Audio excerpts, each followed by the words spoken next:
केजरीवाल की जमानत के खिलाफ आज हाई कोर्ट में सुनवाई। राउज एवेन्यू कोर्ट के फैसले को ईडी ने चुनौती दी है। नमस्कार, मैं खुशी और आप देख रहे हैं स्वतंत्र भारत न्यूज। आइए नजर डालते हैं इस वक्त की खास खबर पर। शराब नीति केस में जेल में बंद अरविंद केजरीवाल की जमानत पर आज दिल्ली हाई कोर्ट में सुनवाई होगी। 20 जून को राउज एवेन्यू कोर्ट ने केजरीवाल को जमानत दे दी थी। 21 जून को ईडी ने हाई कोर्ट में फैसले को चुनौती दी थी।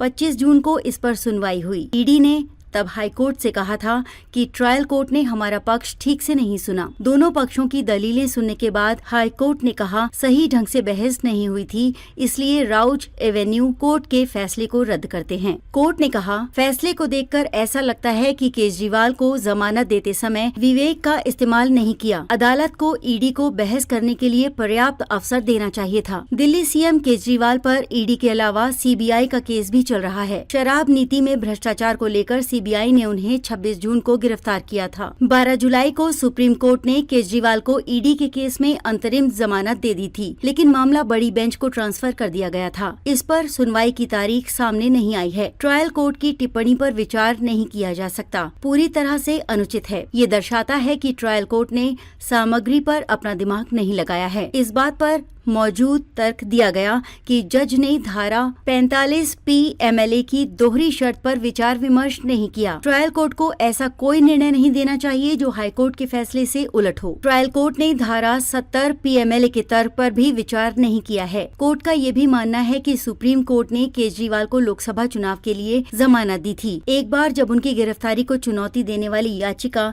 हाई कोर्ट से खारिज कर दी गई है, तो ये नहीं कहा जा सकता कि कानून का उल्लंघन के उनकी व्यक्तिगत स्वतंत्रता पर अंकुश लगाया गया था। ईडी कस्टडी के दौरान जांच अधिकारी ने कोई खास इंट्रोगेशन नहीं किया। एक राजनीतिक विरोधी को परेशान और अपमानित करने के लिए अवैध रूप से गिरफ्तारी की गई है। केजरीवाल ने कहा कि ईडी की दलीलें कानून के हिसाब से ठीक नहीं थीं। ईडी की दलीलें असंवेदनशीलता के रवैये को दर्शाती हैं। PMLA की धारा 3 के तहत मेरे खिलाफ कोई केस नहीं बनता है और मेरे जीवन और स्वतंत्रता को झूठे और दुर्भावनापूर्ण मामले से बचाया जाना चाहिए। ईडी ने अन्य सह आरोपियों पर दबाव बनाया और उनसे ऐसे बयान दिलवाए जिससे केस में ईडी को फायदा हुआ। ट्रायल कोर्ट का जमानत ऑर्डर न केवल तर्कपूर्ण था, बल्कि ये दर्शाता है कि दोनों पक्षों की दलीलों पर विवेक के आधार पर फैसला सुनाया गया था। ऐसा कोई सबूत नहीं है जो ये साबित करे कि आपको साउथ ग्रुप से रिश्वत मिली है। अब तक के लिए बस इतना ही। फिर होगी आपसे मुलाकात ऐसी एक और खास खबर के साथ। तब तक के लिए नमस्कार और देखते रहिए स्वतंत्र भारत न्यूज। ऐसे ही लेटेस्ट अपडेट्स के लिए हमारे चैनल स्वतंत्र भारत न्यूज को सब्सक्राइब करें और तुरंत नोटिफिकेशन पाने के लिए बेल आइकन प्रेस करना ना भूलें। यदि आप हमें फेसबुक के माध्यम से देख रहे हैं तो हमारे पेज स्वतंत्र भारत न्यूज को फॉलो जरूर करें। धन्यवाद।